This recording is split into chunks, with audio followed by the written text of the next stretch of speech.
And now, from the bowels of the internet, it's the Hate Bit Podcast.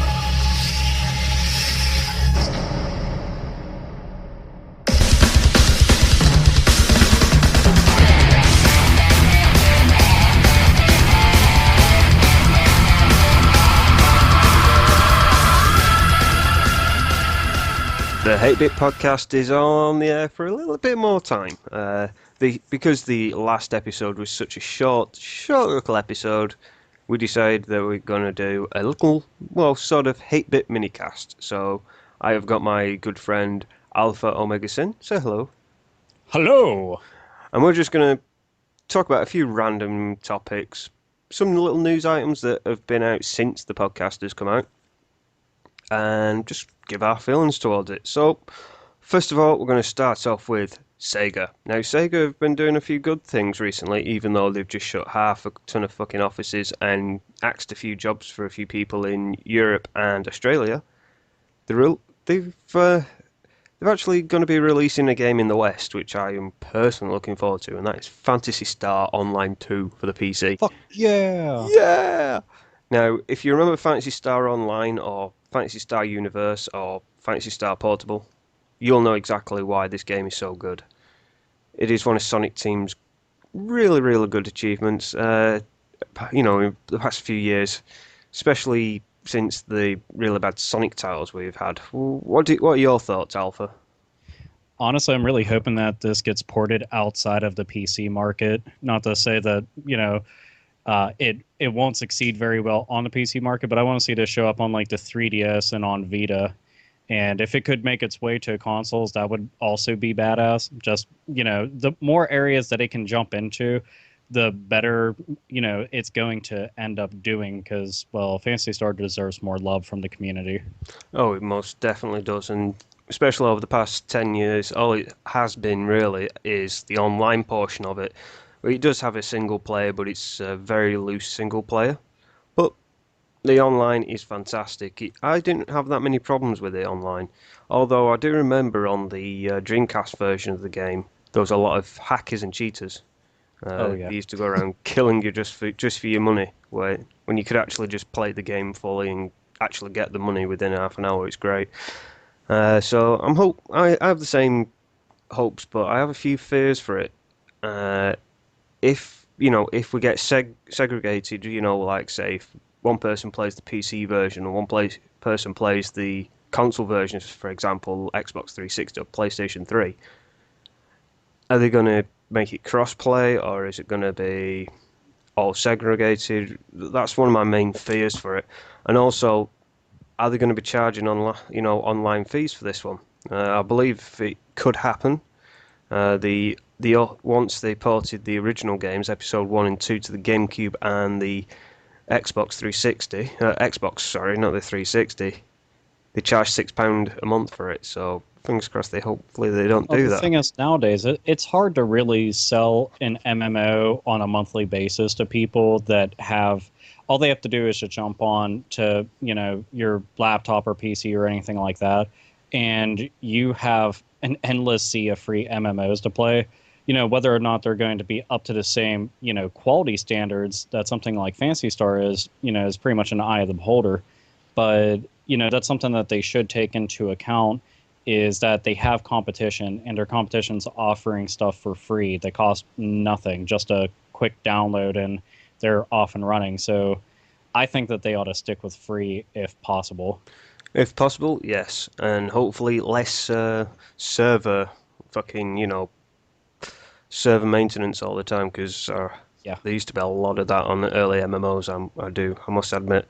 But maybe with mini transactions, like Diablo's been doing and what World of Warcraft has been doing for years. So what do you think about that?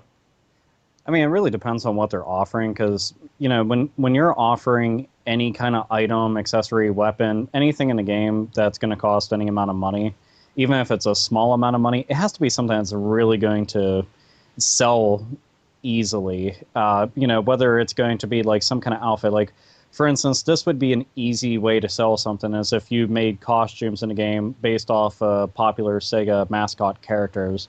Not just the Sonic characters, but I'm talking about like from their entire library of games, would be something that would interest a lot of people.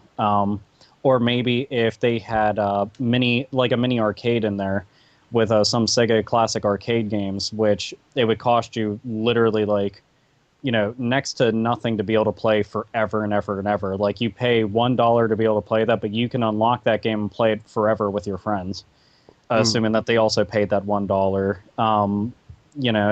I don't ever want to see people charge for things like weapons and armor and stuff, because that stuff always pissed me off. Because whenever you can just buy the best weapons and accessories and shit, that's always a bunch of bullshit and pisses off the people that actually work hard to obtain that stuff or get lucky enough to come across that rare item from going on, a random thing with a bunch of friends and taking on a big-ass boss and being fortunate enough to get that one item that never drops. Yes, that kind of defeats the object of a dungeon crawler. So, yeah, so Sega, you even think of fucking this game up, and the Hate Bit Podcast will be beating your dough down and raping your sister. With our penors. With our penors. Or moisture missiles, I think that was used once or twice. So, it's heat-seeking moisture missiles. Yes, definitely. Heat-seeking moisture missile. Yeah. All thanks to Ace Salieri. Yes. Shameless plug for somebody else. Yeah, so, yeah, sticking with Sega for a minute, I believe you had something to tell the world. So, go for it. All right, so I had actually had this sent to me, and it had me really excited. And there's going to be a comic, and it's a Mega Man and Sonic the Hedgehog crossover comic. Now, while this may not be that huge of a deal to anybody that doesn't read the comics, the prospect of this outside of the comics is a lot more enthralling to think about. Whenever I think about Mega Man, I'm just like, fuck yeah, Mega Man's really awesome. When I think about Sonic, same exact thing. I'm like, fuck yeah, Sonic's awesome. Well, just match a crossover universe. I know that there's some people who are like, I'm kind of sick of the crossover thing. But let's be realistic. Where the fuck has Mega Man been for the past how many years now? We haven't gotten much Mega Man love. And if we could get like a world with those two just smashed together, I think it could be really cool. And somebody's got to do something with the fucking Mega Man franchise, because Capcom sure as fuck isn't, and they could really give a fuck less. So yeah, I'm just hoping that this goes above and beyond the comics and into our game consoles and our handhelds. That would actually be pretty awesome, because just imagine this: Mega Man fighting Silver Sonic or Mecha Sonic. Yeah. Imagine when he defeats him, he'll steal his power. He'll be able to run as fast as Sonic, and yeah, just imagine. I just imagine. See, that Metal Sonic was the first thing that came to mind. That, and imagine Dr. Robotnik and Dr. Wily, two of the biggest like evil geniuses within the world of gaming, deciding to get together, and both of them have like crazy ass fucking hairdos and mustaches and shit. So I think it makes sense for them to get together and want to fuck stuff up, because they both dabble in robots, world domination.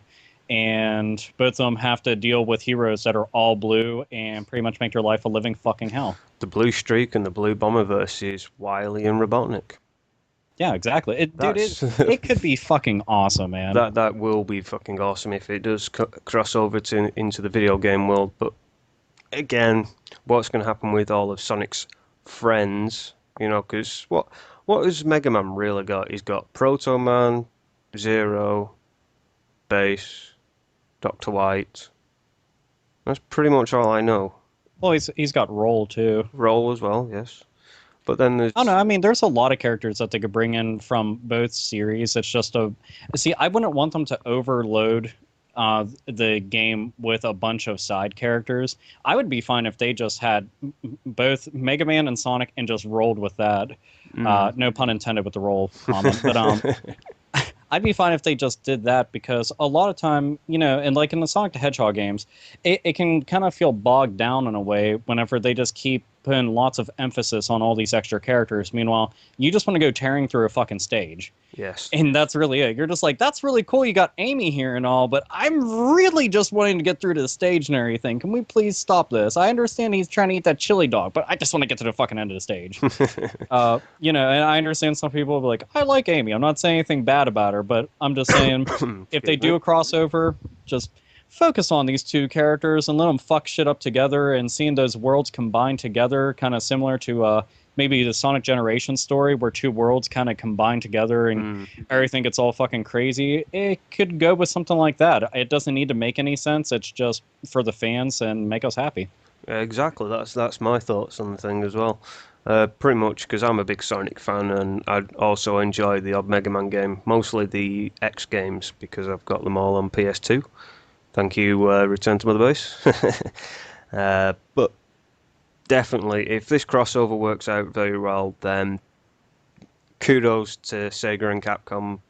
At least Capcom can at least do something right for once in their lives. So, going to move on from that. Me and Alpha, we were having the odd bullshit on Facebook, and don't forget to check out the Hate Bit Minicast Facebook. Links down below. We were talking the other week about favourite handhelds. Now, we feel this topic could be a good podcast topic, but Razor Fist doesn't play handhelds, and he's a stick in the mud when it comes to things like that. As far as Chaos goes, he's not as broad-minded with his console choice, with him being the president of the West Coast version of Club Nintendo, with his Luigi hat on and his Mario underwear. Sat doing these podcasts every week, so we're going to talk about handhelds, and we're not just talking about Sony handhelds, we're not just talking about Nintendo handhelds, we're going to talk about Tiger handhelds, we're going to talk about SNK handhelds, we're going to talk about handhelds that come out your ass. We're going a bit too far with that one. So, where did it all start for you in terms of handhelds? Was it with the Game Boy like a lot of people, or did you actually start with something else? It was Game Boy, like the original, big brick. I take up 4 AA batteries, and I have a green fucking screen Game Boy. It was, it was astonishing at the time for a lot of people to see something like that, because the most that we had prior to that was little LCD handheld games, and to see something that was like a fully functioning console that could fit in your pockets, assuming you had gigantic pockets. Like myself. Yes. And yeah. But it was amazing playing like something like Super Mario Land, playing the Mega Man games, playing Tetris. I was unfortunate enough to have Mortal Kombat on Game Boy, and that was a fucking atrocity. But and when you're a little kid, you're still having fun with it, despite how shitty it is. Oh, most definitely. But I started a little bit before. I actually started out with LCD handhelds. One of my first handhelds was actually when Mario 3 came out. They had this Mario 3 watch. And dude, that would be so awesome to have. Awesome. It was about, I don't know, probably about the size of a Casio fucking watch that you find in back of Argos or a bagging bin at Best Buy, that sort of thing. But it was so cool when you were like 7 years old, like I was, and the most I had from Mario was actually playing on my mate's NES. So to actually have a Mario game of my own at that young, I was like, yeah, this is fucking awesome, and I actually completed it. It did get hard towards the end, because if you didn't have the raccoon tail, the Tanuki suit, that sort of thing, you couldn't beat it because you had to defeat Koopa. So it was like, wait for the leaf to appear, run all the way back, get the leaf, run back down, and actually hit Koopa with your tail all the time. And it was always, if you were down on the ground, you pressed down to actually flip your tail. It was really awesome. But by chance, was the wristband on it one of those rubberized ones? Yes, it was. Okay, dude, I think I've seen those before, and those things are fucking amazing. I need to get a hold of one of them. If anybody knows where I can find one of them for a decent price, message me. I want one. Because if I have one of them, I'll be like, you might have a watch that can change time and predict the future, but mine has got Mario on it. You can't beat that. That would be awesome. What about proper handhelds, as in when you started really getting into it? Say that again? When you got into collecting handhelds. Oh, ooh. What would you say would define your collection? As far as like what the biggest is or the best? The best. The one that's boss, the one that's would shit kick somebody and not say sorry for doing so. I've debated about this heavily before. I would say as far as like the best libraries and everything go, it would be a toss up between the Game Boy Advance and the DS. And I have a lot of trouble trying to really pick which one I would say best the other because they both offer a really large array of badassness. Like the Game Boy Advance had tons of 16-bit games on it, and it was such a large jump from the regular Game Boy. And the DS brought in, the dual screens like they had on the old school Game and Watch games, and introduced me to game series like Trauma Center and Phoenix Wright. So in its own right, it's just as fucking awesome. So I'd have to say it's one of those two. I want to pick one over the other, but I can't because then my brain would probably explode from trying to make that decision. So yeah. Yeah, I'm afraid I have to agree with you on that one because, as you mentioned, both consoles have got such expansive and really mind-boggling games on there. Some of them were really, really good, but unfortunately, with consoles like as good as that, there's its fair share of shovelware. Oh yeah. Like every Nintendo handheld has had its own fair share of shovelware, but nothing like the DS at the moment. I was looking at some DS games the other day, and I was just going through. I was thinking, let's see if there's any decent ones. Every one of them was either Cookie Mama or Phoenix Wright games all the time. Not the good ones. The really, really bad ones that nobody cares about. Because there is a few. I don't know. I actually like them all. I'm dead serious. Like I really do. Even the anytime I brought it up, people have said that their least favorite was the Miles Edgeworth game, which is the most different one out of the bunch. And ironically, that's my favorite. And it's not my favorite because it's everybody's least favorite. I chose it to be my favorite, and then I started finding out people just didn't like it. I'm like, why? This is awesome. It's like a little CSI style game, but you're Miles Edgeworth, and he's fucking awesome with his little his suit and that fucking weird. It's like an ascot sort of, but it's really not. I don't know. He looks like he's a motherfucking poet or some shit. But yeah. Well, I don't know. He's a badass. That's the one I was seeing actually. I saw like 3 or 4 copies of that, and I thought, well, Phoenix Wright mustn't be that good. So I'm very picky with my DS titles, but most of me handheld titles I'm very picky because if I don't enjoy them, then I feel like I've wasted my time. Oh yeah.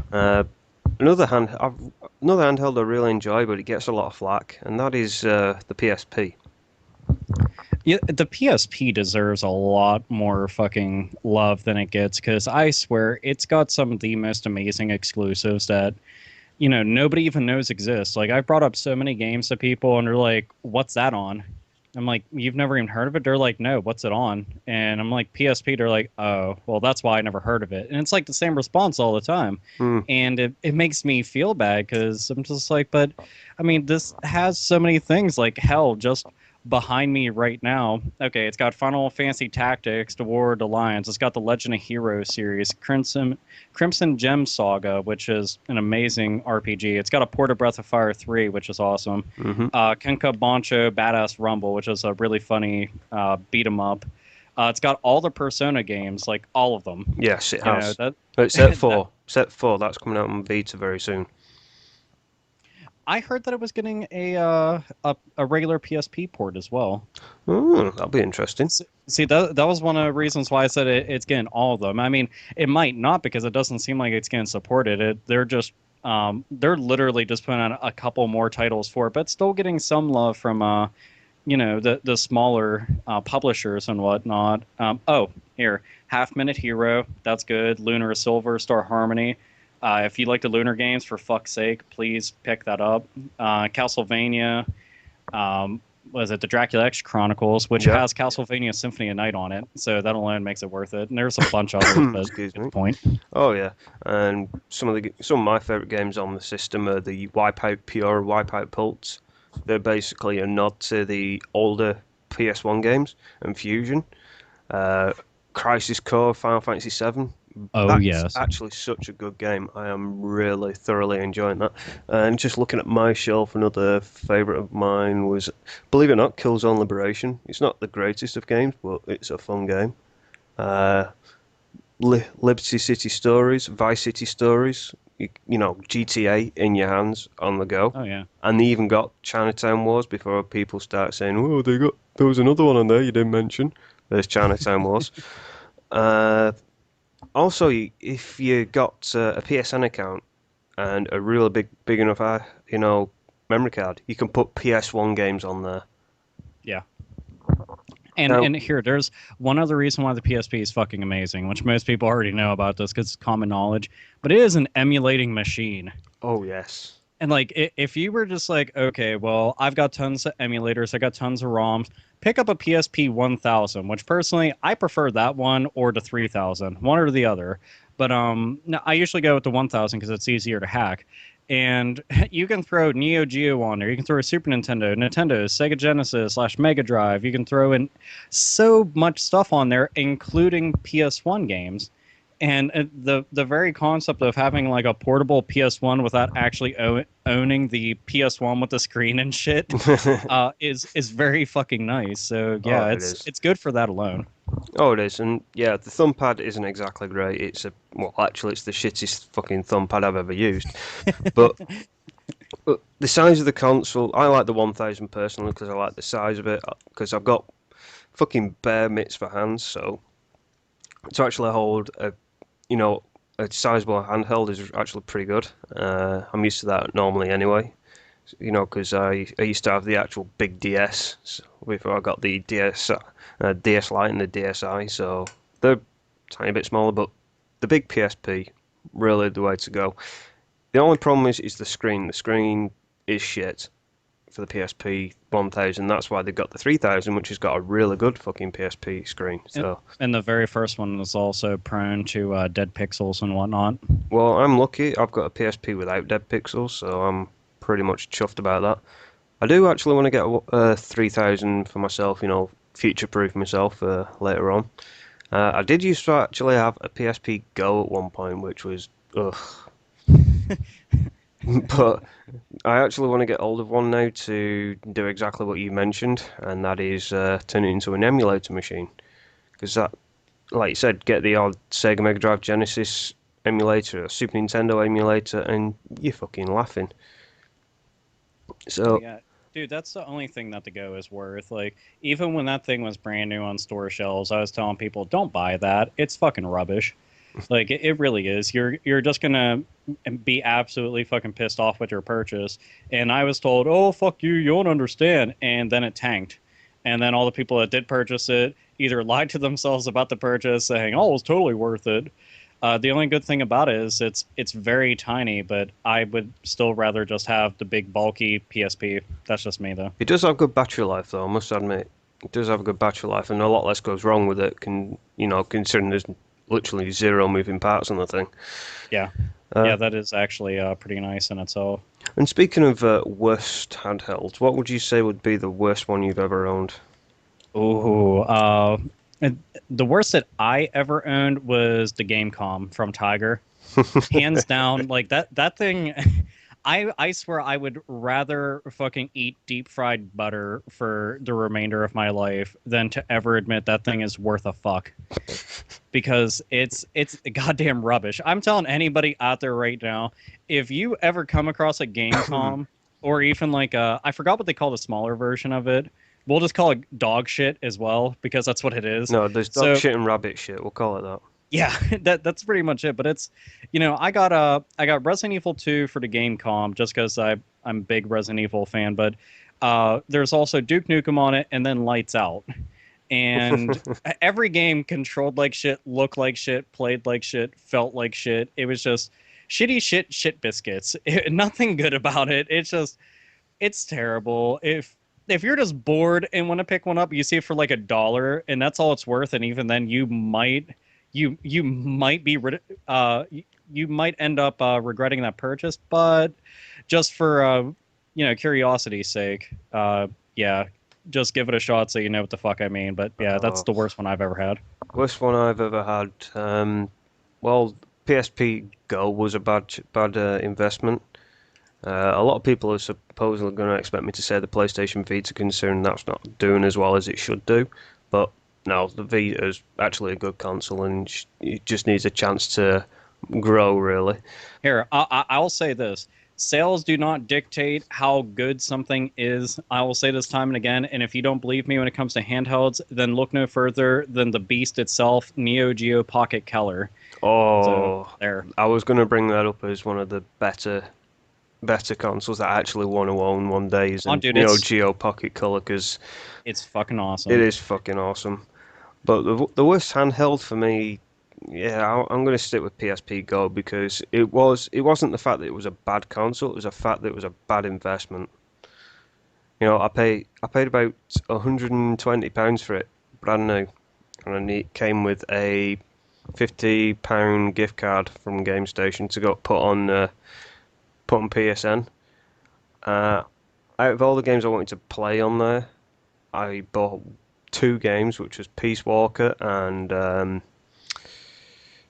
Lord of Arcana when that came out, and they were £25 each. So it's pretty much a waste of fucking time if I'm paying £25 for a full digital release game. But luckily it is tethered to my account, so I managed to at least save my game saves from it. But now I've started Lord of Arcana fresh again on the PSP. It's actually pretty damn good. So, as you mentioned, the Neo Geo Pocket Color, and I said, well, it's actually a handheld I'd like to own one day. What would be a handheld that you have to own one day? Oh man. There's a couple. I'm just trying to think of what is going to take top priority. There is a portable TurboGrafx 16. I think it's Turbo Duo Express. Is that it? Oh, the Turbo Express it's called. Okay, yeah. That I always get the names mixed up for it, but I've seen it and it looks really, really fantastic. As far as handhelds have gone, I have most of the ones I've ever wanted. The Neo Geo Pocket Color was the one I wanted most, and I got that a really long time ago. So everything else has kind of just taken a backseat. But yeah, that's the only one that's ever eluded me. I've tried my damnedest to get a hold of it, but it always goes for some big dollars. So that's why I still don't own one. Yeah, and some of them have a capacitor problem, and you have to be able to replace that if it fucks up. But they are, that's a good choice. And I'd say another one that I wouldn't mind getting hold of. A friend of mine has got one, and I had a play with it when I met him last year, and it was the WonderSwan Color. What a really awesome console! It's a shame it never came outside of Japan officially. Oh, it is. And it's Gunpei Yokoi's last handheld that he made. And you know what he's famous for? Game Boy? Yes, well, that and something else. Virtual Boy? Yeah, the one thing we've not brought up. Now, No, considering it you've is. considering you've Have you owned actually it, gone to mess with one? I've never actually played with one, so I was going to lay it all on you, and I'd like you to explain it to the millions and millions of listeners that we have. Okay, WonderSwan, pretty much in a nutshell, is Bandai. Yeah, and if anybody knows of Bandai, they're now part of Namco, but still, this was Bandai's effort of trying to jump into the handheld market. And the WonderSwan, to be honest, is most notable for getting things like the Final Fantasy 1 and 2, the official Final Fantasy 1 and 2 remakes that you now see have cropped up onto other handhelds over time. But it had gotten a hold of those. Really, outside of Final Fantasy, I don't know of too many other games for it, but it was still something that caught a lot of people's interest, because if you were into RPGs, it was getting them. But it didn't have the third party like Nintendo did, and it was a hard sell outside of Japan for a lot of people, and probably would have really hurt them sales wise. But it's still something I would like to have seen it at the very least attempted. Oh yes, most definitely. So I know you've not had to play the Vita yet, but I've gone to play it, just demo units of it. just That's demo lovely. units. But would you actually own one in the future? Do you think? In the future, yeah, but to be honest, I'm waiting. Yep. I'm waiting for like a hardware revision, something that just because there's just certain things about it I'm kind of iffy on, but I just don't like that everybody discounts it just based purely off of the sales. But I think it's a lot of people are in the same boat as I am. They're just kind of waiting for a price drop. That's the main thing that's keeping people back. I know a lot of people make the joke, "Ha ha, it has no games." Well, the PS3 had no games when it first came out too. And let's be real, now it has a whole ton of games, including a whole shitload of exclusives. And the Vita has a nice list of exclusive titles and some exclusive ports that you aren't going to see showing up anywhere else. So I think it has a lot of potential. It's just Sony needs to get their fucking head together, knock down the price, and really compete. They need to make it the same price as the 3DS. If you're going to lose money on the hardware, well, you know what? You lose money on the hardware all the fucking time when anything is brand new. So you need to do that so you can be a contender, because they don't want to have back-to-back flops. And I know some people defend the PSP saying, well, it didn't flop. Look at sales in Japan. And that is very true. But let's compare it to the DS. Oof. That's, and that's not playing fanboy either. This is me just... I'm stating facts. If you're going to contend, the person that you have to beat is Nintendo when it comes to handhelds. And now you're also competing against the iOS market, Android market. Yeah, you got to step your fucking game up. Yeah. And just to close that little section off, I own a Vita, I own a 3DS, and to be honest, I play more of my original DS than I do of both those systems put together, because there is only one or two games on the Vita I own, but the games I own, I'm enjoying, and I'm looking forward to picking up Gravity Rush for my PlayStation Vita. So yeah, dude, that looks like it's very, very badass. Like every time I saw any kind of screenshots or videos of that, I was like, that right there is a fucking game I would pick up in a heartbeat. Oh yes, what reminded me of the art style was Persona. Persona was such a good game. No, it very, very much so. Same with the art style as well. Oof. So, moving on from that, we have got one last thing that we want to talk about, and that is Sega in general. Just going to tether this a little bit to the, to the end of this handhelds thing that we didn't mention, and that was the Sega Game Gear. Mm-hmm. Such a good little console. Very underrated. So, and especially for what it was doing at the time. I mean, it was backlit and color. That was fucking huge at the time.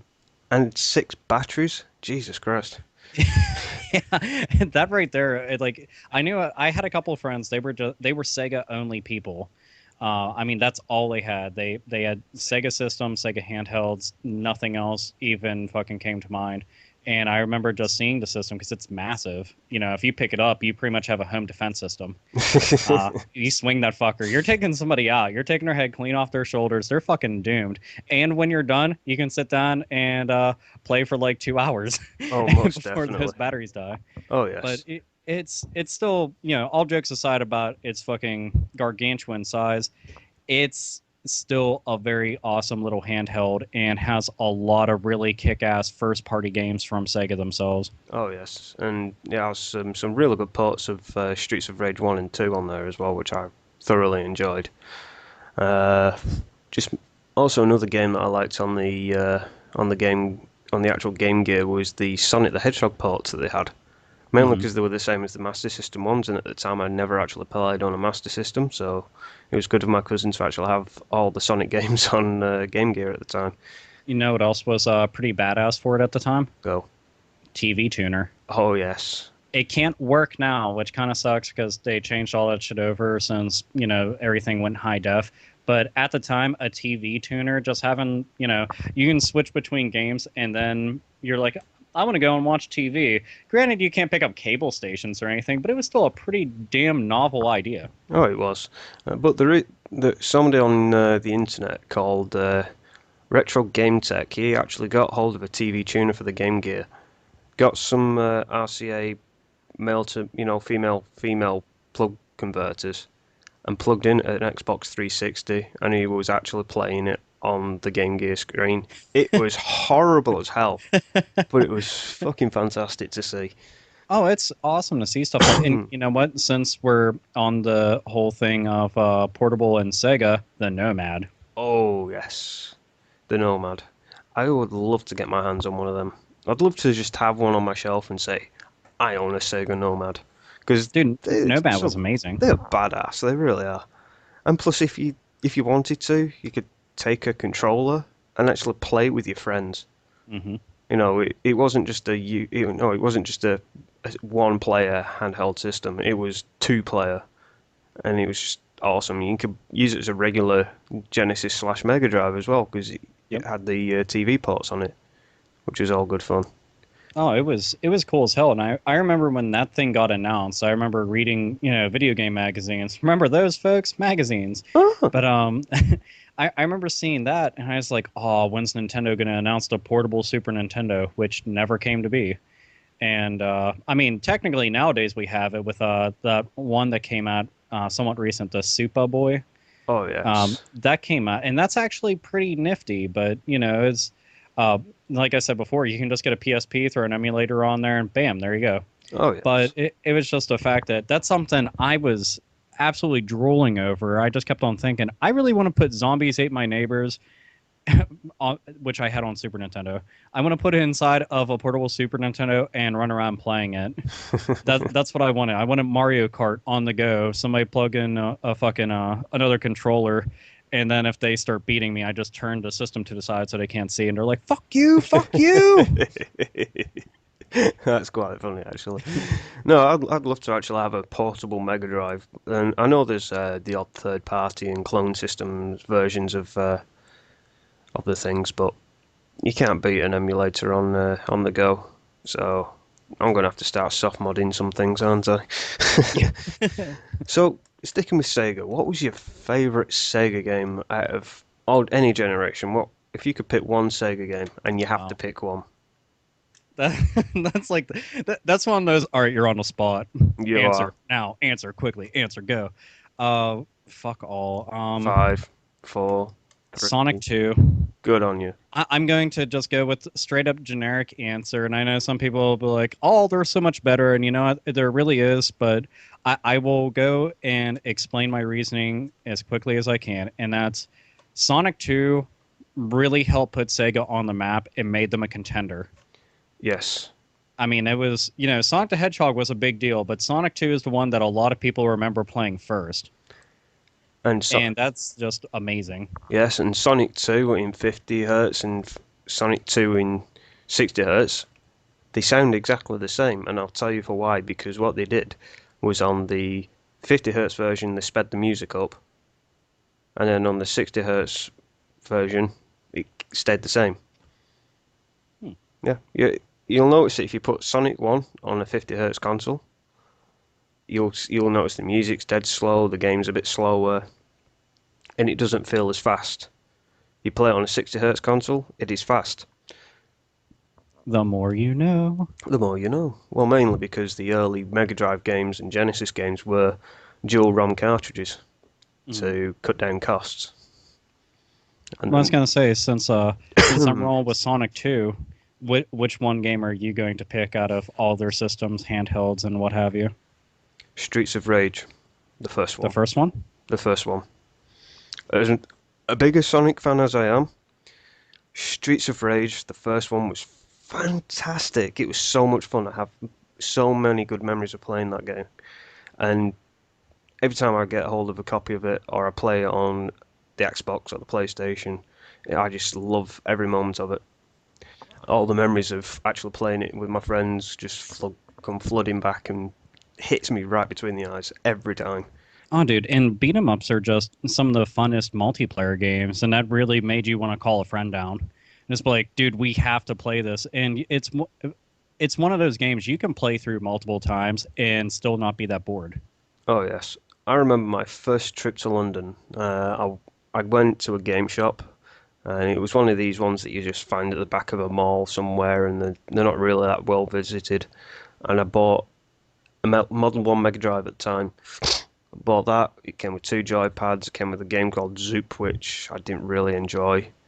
And I bought Mega Games 2, which has got Revenge of Shinobi, Streets of Rage 1, and shit, I can't remember the third I was gonna game on say, it. so that's what your version of it was called. We had stuff like that too, but ours was it we had the Sega 6-pack, which Yeah. had 6 games on it, and then there was I think the Sega Classics compilation or some shit. Oh wait, no, that was Dreamcast. Never mind, silly me. No, it's the same sort of idea. The one, but I had the Mega Games 2 cartridge, and I took that home. Got home, I said to my mate, right, come up now. I've just got a Mega Drive. He's like, he shat himself, cleaned himself up, and ran up to my house. And all we did was play Streets of Rage, and we got right to the end. I thought, right, we're going to beat Mr. X here. And what does he do? He chooses to fight with Mr. X. I was like, you fucking bastard. We had like fucking half a life bar each between us, and we was like, I was Axel and he was Adam, and he was jumping from one side doing a flying kick, and I was doing the same. And then it was like, we'd grab each other, so it was like, who's going to throw first? And it was just like a massive slog fight. And then in the end, we ended up having a real fight just for shits. But we did that many, many times.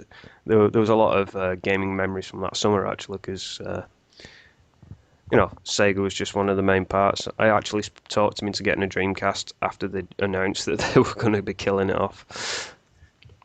Oh, here's one interesting thing. Okay, and this just happened yesterday. I'm hanging out, I get out of work and everything, hanging out and shit, and I get a knock at the door, which doesn't happen often. So I go up to the door all fucking like, who the hell is this? And it's my niece's boyfriend, and he's like, hey, you need to come outside now. And I'm like kind of worried. I go outside, and he's like, there's something you need to get right now, and it's right over there. And it was garbage night last night. And sitting outside was a gigantic old school Sonic the Hedgehog cardboard cutout. You better snag that shit. Oh, I did. It's, as a matter of fact, it's sitting right beside my Neo Geo arcade machine. It's like, I walked over and there it was. The only downside to it is it's you can tell it was sitting in the sun for quite a while, but other than that, it's fucking amazing. I mean, this thing is huge. And because I have it leaning up against my arcade machine, and it's like just a little bit shorter than it. It's massive, but I mean, it's so fucking cool because it's not, newer Sonic. This is old school little chubby Sonic who he just kind of waved his finger at you, just telling you, fuck you, I'm a badass, I'm super fast, eat a dick. But yeah, and it at the same point, it was kind of heartbreaking to see something this amazing thrown in the garbage. But I saved it from a fucking garbage heap somewhere where it was never going to be seen again. So yeah, I saved Sonic the Hedgehog, and now he has a permanent home. It's better sun faded than inside of a landfill. That's what I say. Absolutely, man. And I just thought, since we were talking about Sega, I was just like, holy shit, I have to mention this because I'm probably going to include it in the next pickups video whenever I do one next. But I was just, dude, I was so fucking happy. Like, I high-fived him several times. So I was like, you done did good. You done did good. Tell me about that. Well, if you don't show it off, I probably will cry and think you are horrible to Sonic the Hedgehog. Yeah. Oh, no, dude. This is one of those things I have to. It's just, it's too damn amazing. Like, this is Sonic the fucking Hedgehog. And on top of that, it was free because, yesterday I planned on going out and shopping for games and everything. And I found a couple things. I didn't buy anything because everything was a little overpriced. And I came home, and the one thing I ended up getting, I would have happily paid for, I got for free, and it was sitting in trash. So, fuck yeah. One man's trash is another man's treasure. That's what they say. So, and this was actually one thing I want to include real quick. And just in addition to the Sega thing, what is your favorite Sega controller out of all their consoles and all the different controller revisions? 6-button Sega Mega Drive joypad. The one with the turbo or without? Just the plain 6-button joypad. Hmm. Because it is just it's a fantastic shape. It's comfortable. You can use it forever. It's got the best D-pad ever on it, and and they kept the D-pad through to the Sega Saturn, so it must have done well. What about yourself? I would say the second version of the Saturn controller. I really liked the first one a whole lot, but then I realized I didn't like the D-pad nearly as much. And after I got my hands on the second version of it, I was like, fuck yeah. So it's pretty much the basic 6-button controller, but it's got shoulder buttons in addition. So yeah, that one is my favorite. The only thing I could say is probably in second place is also on Saturn, ironically, is the 3D controller that came with Nights into Dreams. Oh yes, that's I that's love actually a that. surprisingly comfortable controller, I must admit. Dude, and that's like the prototype controller to Dreamcast. It really is. Like if you sit them side by side, it essentially is like a very similar mold and setup overall. They are very, very similar in size and comfort values. I think the one thing I do resent on the Dreamcast controller though is the D-pad.